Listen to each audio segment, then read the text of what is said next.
Selamat datang di menu of the day, bucan-bucan, bunda-bunda cantik. Hari ini kita akan masak vegetarian risoles.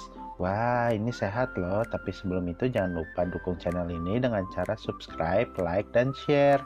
Dukung terus ya. Oke, nggak usah lama-lama lagi. Ayo kita masak. Pertama kita akan bikin kulitnya ya bun. Masukkan 200 gram tepung terigu, setengah sendok teh garam, 1 butir telur, 1 sendok makan minyak, 500 ml air, diaduk sampai rata ya bun. Panaskan teflon anti lengket ya bun. Masukkan adonan sekitar 1,5 sendok sayur aja.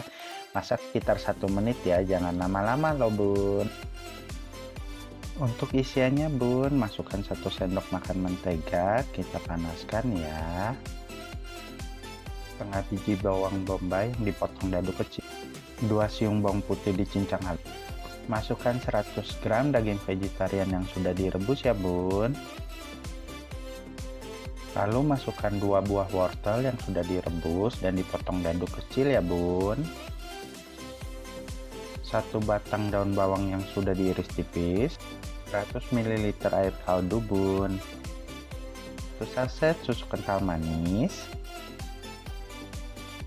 setengah kotak keju, 1 sendok makan gula pasir, 2 sendok makan tepung yang dicairkan, aduk hingga rata ya bun. Kalau isi sudah jadi, ambil kulit dan isi rogutnya ke dalam kulit dan lipat, dan di ujungnya diberi air agar biar lengket ya bun. Buat hingga adonan habis dan kulit habis.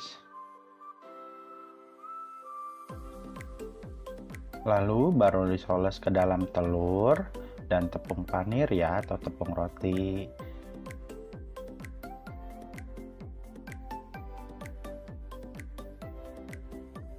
Lalu goreng deh risolesnya bun.